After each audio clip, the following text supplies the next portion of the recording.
नमस्कार दोस्तों। Story with देव में आपका हार्दिक स्वागत है। दोस्तों, मैं आपके सामने बहुत ही एक रोचक कहानी लेके पेश हुआ हूँ। कर्ण की मृत्यु के बाद उसकी पत्नी का क्या हुआ। दोस्तों, आइए कहानी शुरू करते हैं। कुरुक्षेत्र में सूर्य अस्त हो रहा था और उसके साथ अस्त हो रहा था एक महावीर कर्ण। जब अर्जुन के बाण से कर्ण मारा गया तो धरती कांपी नहीं, एक स्त्री का कलेजा फट गया।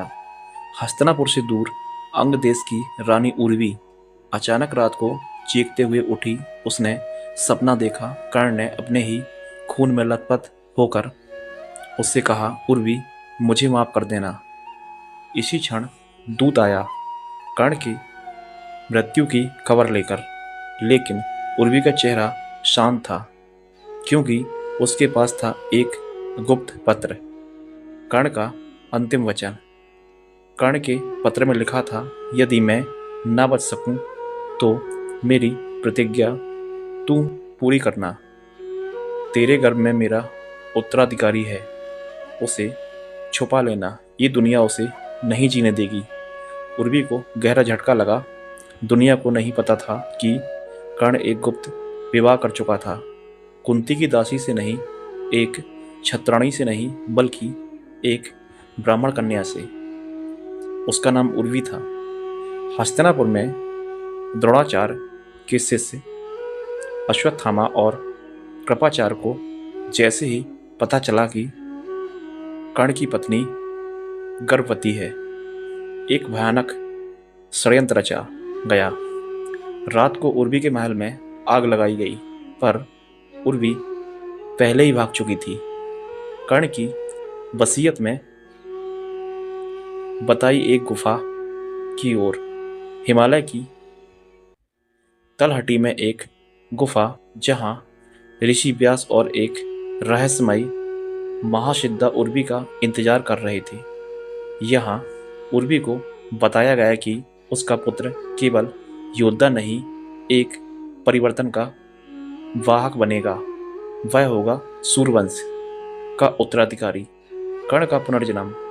उर्वी ने प्रतिज्ञा ली, मैं इस बालक को ऐसे मूल दूंगी जो उसे न धर्म न अधर्म में बांधे, बल्कि केवल न्याय का पक्षधर बनाए। व्यास ने एक ग्रंथ दिया, धर्मवीर संहिता, कर्ण के विचारों की पूर्ण व्याख्या। दोस्तों, वीडियो को अंत तक देखें और चैनल को सब्सक्राइब जरूर करें।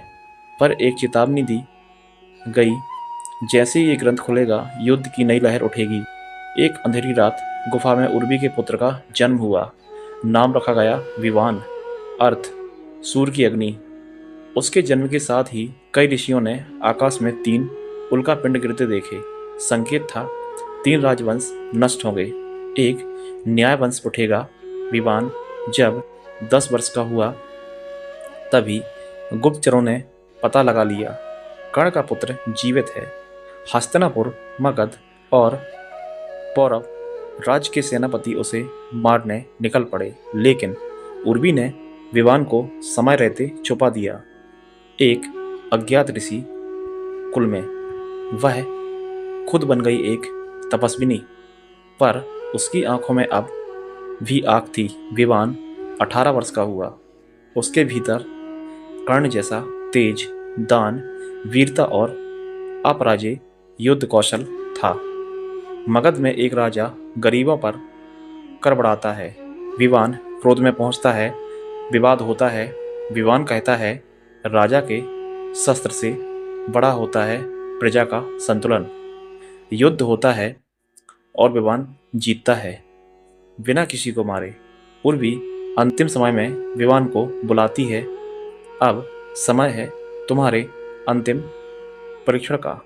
वह उसे कर्ण की कवच कुंडल की एक और गुप्त प्रतिलिपि देती है, जिसे उसने खुद तैयार किया था, और बताती है, तुम्हारा असली युद्ध तब शुरू होगा जब तुम्हें न्याय को चुनना होगा अपनों के विरुद्ध। विवान गुफा से बाहर निकलता है। अब वह केवल कर्ण का पुत्र नहीं, वह एक विचार है, वह न्याय का पुनर्जन्म है, वह है सूर्यपुत्र विमान। कर्ण की अंतिम इच्छा का जीता जागता उत्तर। कहानी समाप्त होती है लेकिन एक सवाल छोड़ जाती है, क्या आप तैयार हैं उस युग के लिए जहां विमान फिर लौटेगा? दोस्तों, ऐसे ही रहस्यमयी कहानियों के लिए हमारे चैनल स्टोरी विद देव के साथ जुड़े रहें। और दोस्तों, चैनल को सब्सक्राइब ज़रूर करें और वीडियो को शेयर एंड लाइक भी करें। धन्यवाद।